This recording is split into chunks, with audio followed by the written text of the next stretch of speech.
and thank you very much for tuning in. I, of course, am Rotype, and I'm back here with Mouse Gunner in our Factorio series. Today, we're going to march a little bit closer to the train goal. Now, to that end, the first thing I'm going to do, don't mind these blinking things. They're just spacing out for the future. We'll talk about that in a couple episodes. I'm going to build track right about here, I think, is a good place to do some track. And track is pretty simple. It does take a little bit of time to build, and it's annoying to really great to just do on the bus. I don't know why that didn't copy paste properly. There we go. But it's pretty simple. Oops, I actually forgot the one other thing it needs is iron stick factory. And I should have done the math off camera, but it needs one iron stick every half second. And iron sticks are made, 2 of them every half second. Oh, perfect. So what we can do is just set it up, one machine emptying its iron sticks into these 2, just like that. That'll work wonderfully. Now I see 3 ingredients. We also need steel plates, correct? Right. So what I'm planning to do is we'll get rid of this one. Bring iron in on this side for the iron stick factory. And then over here, we can do a split belt of steel and stone. Okay, and we have steel and stone right here. Yeah. Yep. Between episodes, Mouse and I ran stone on the main bus here as well. The steel obviously was already there, but I knew we were going to need stone, so I went ahead and put that on the bus. Other thing, I'll go ahead and work on the iron because we need the iron. Now, do you want to explain this fancy thing that you did over here? So this is my fancy thing that Mouse thinks is really ugly, but this is until I have priority splitting, which is a topic I'll cover many episodes down the road. But this is a convenient way I've found to split the steel off of the belt and kind of, I don't know, I think it looks decent, but you can hold your own heretical opinions if you want. But it basically, the reason there's this first splitter here is because eventually both of these belts will have steel on them. That's just the way we're planning to have, you know, just like the iron will eventually be 4 belts wide, the steel will eventually be 2 belts wide. So kind of ignore this first one. The second one here just operates as a normal splitter, but you can see I put it on the kind of outside away from the direction that we need to send the stuff. And this, I don't know, just works as a nice kind of compact way to send steel down and leave you with, you can see we have, I don't have any more belt, but we have 2 belts of steel coming out and then a third one that just goes up the way we need it. And it doesn't interrupt any of these other lanes of things that are in the way. You know, they just go right underneath and come back up and you're left with your 4 lanes of material at the other end. I think it looks good. You're, I don't know, a crazy person or something. All right. Well, I will try and get the stone and the steel on the one belt, and you can work on the iron that you need. Yep. Bring this down. Oh. Try to remember to do the underground belts. Oh, that's where right. They will be eventually. I think that's the way I'm going to do it for now. But that's not going to work, is it? I think the easier way to do this is not worry about this right this second. And do it from the lower end.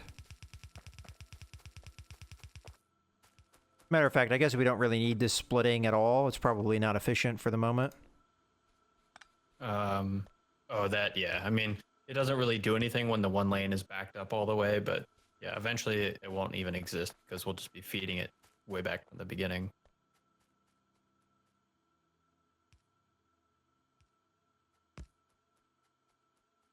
And there we go. Now I'll just go ahead and finish the inserters for all of these things.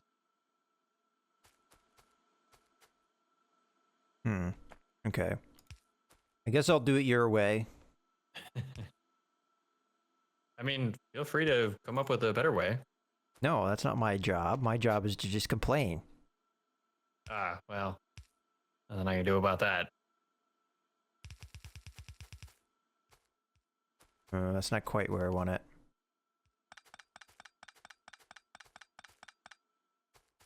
think I'll bring this down so I know where I'm going. Yeah, that is sometimes useful. That's why you'll see when I dragged this one down, I just dragged it and then went back and added the undergrounds.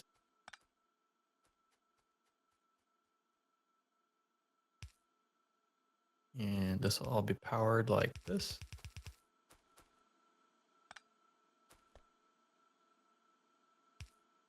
That and like that. Okay, I'm ready. How about you? Didn't know it was a race. Oh, it's always a race. Anyway, I have 2 ingredients to work with. Oh, fair enough. You get twice the time then. I'll go work on cleaning up the bus in the meantime, at least a little bit.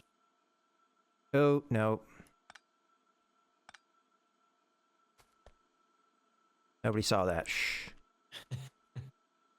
You can see how this game turns into an interesting, figure out the problem. Like even the simplest of things, like, oh, get these 2 materials. Well, how do you want to do that?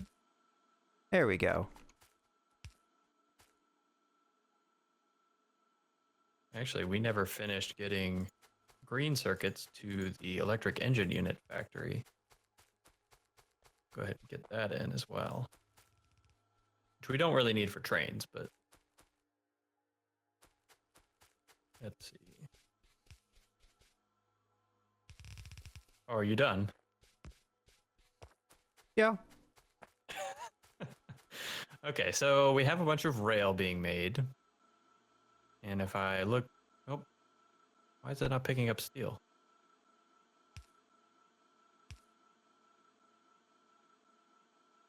Oh, interesting. Oh. We have an interesting thing happening here where the top factory is not working at all because it's backed up on rail because it can't output the rail fast enough. Interesting. I thought I had this nice fancy setup for producing 2 of these and putting them in a box, and little did I know it didn't work. So let's see, I'm just gonna go, actually. Nope, that's not gonna work either. That's what I just had. So the problem I'm having is I'm outputting at the rate of a blue inserter, and if I only have 1 box, I'm also only taking up at the rate of a blue inserter. There we go, that'll work. Just restrict this to that, and this actually doesn't even need to exist. We'll just do that. There we go. So now this box will just start accumulating rails. So the next thing is obviously to build a locomotive, which, we were talking about things you can build in your pocket. You can't build engines in your pocket, but you can build an entire locomotive in your pocket. Because, that makes sense. Makes sense to me. So what I like to do, and we haven't actually talked about filter inserters, and for some reason we are not making any. Oh, there was a mistake. I mean, there was no mistake. Everything works perfectly. This is missing. What are we missing? Inserters. What is this missing? There we go. Need another one there. You weren't here to complain that my stuff wasn't working, and now it's not working. Well, that one I might not have known it wasn't working. Well, I have 1 filter inserter, which is actually all I need, and I really hate carrying around filter inserters when I don't need them. This will work. So if you come down to the end of the engine unit, we haven't talked about filter inserters yet, I don't think. So we can talk about those because it's the way I like to pull off engine units. I don't know. Oh, we went far away. All right, I'll just explain.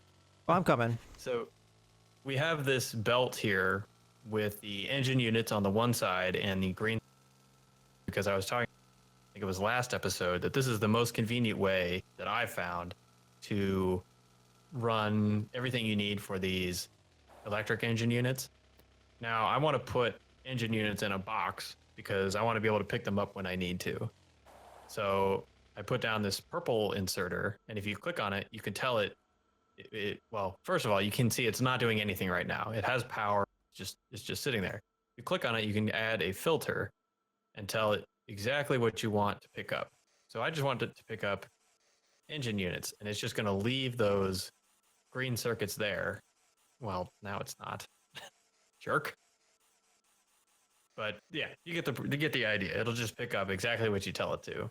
Now, as I said, only normally do engine units because that's all I care about in this section. We have green circuits being added to boxes elsewhere, and this will help us because things like locomotives need engine units, and every once in a while you need to make one. You just come grab it, not have to worry about grabbing a bunch of green circuits when you don't want them. So I have a bunch of rail. I have an engine unit.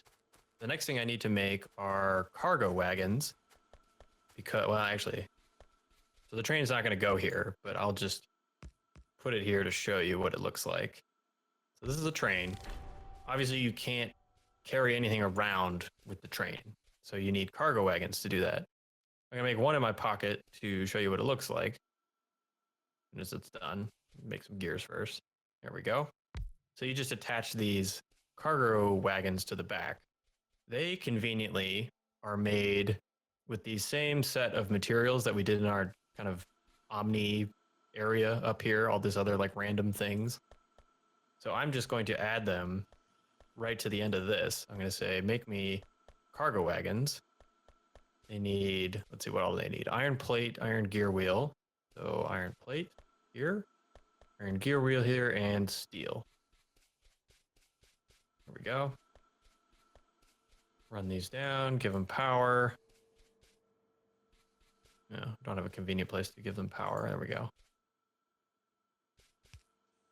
So now we'll have, once I give them an output, cargo wagons being made automatically. Now, some say this is a little overkill because you don't really need a ton of cargo wagons, but I'm of the philosophy that anything I want to build, I want it made for me. I don't want to have to do it. So now I'll have cargo wagons. I'll just grab a few and pick this up, and we can head back to where the train will be permanently. And we can talk a little bit more about trains. Now, my car is gone, so I'm going to have to hoof it, and that sucks. Yeah, I saw your car. It's back midway down the bus. Yep. I get in the habit of, don't don't run things over. I don't know if we talked about this on camera or not, but you can easily destroy large portions of your base if you run into things with the car. So where is the train going? Is it going by where the ore is going to be, or? Yeah, so obviously it's personal preference, but my pretty much major use of the train is to deliver raw ores to the beginning of the bus to be smelted in our existing smelting area. So I generally build like a big depot near our smelting and just send a bunch of ores from all different across the map back to the smelting area. So I'm now headed to the smelting area to build that depot, or at least the very beginnings of it. Okay, so might actually take a little bit of planning. So I'll just look at the map here and think about how I want to lay things out.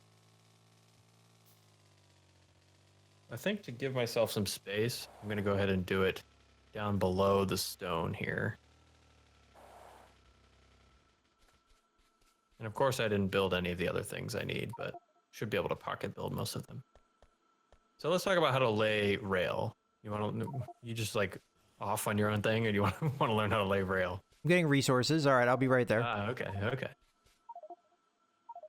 So rail laying is actually pretty simple, but we were talking about this off camera. It's one of the only things, actually I think it is the only thing in the game that uses the kind of, I guess, like spline creation method, similar to like a city builder when you're building roads and stuff.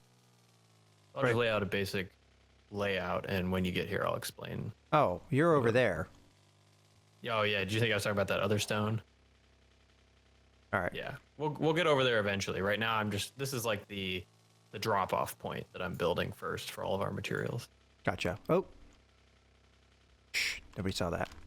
As long as you repair it. All right. Eventually, we'll have robots, and you can just drive Willy destroying things, and the robots will just come fix them. Until then, you have to be a little careful.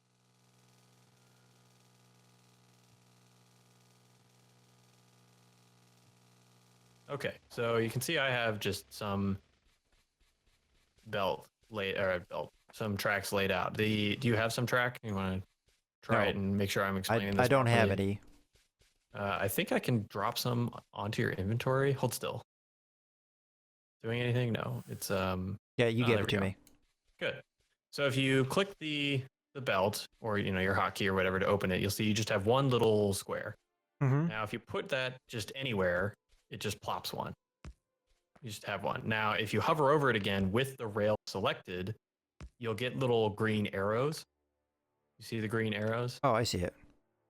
Now if you click a green arrow, you can then release your mouse button and you'll have this green segment of track that you can kind of like wave around Oh, in I any see it. direction. Do you see that? So that is your like track builder, and so you can design it, you can kind of drag it, or I guess you're not really dragging because you're not holding down the button, but you're just kind of like, putting it out wherever, and you can just draw, whatever shapes you want. If you happen to be lined up, it will merge things in with junctions. You don't have to do anything special about junctions. You do have to kind of, try and make sure you're lined up the right way, but let's see. So down here on the bottom, I'm going to try and connect this in with this circle. So I'm just going to click it in and it just did it. So that junction is being made. So if a train is on here, it can access all special to do that. I just dragged the track onto it and then dragged it off again in another direction. So that's pretty simple to do.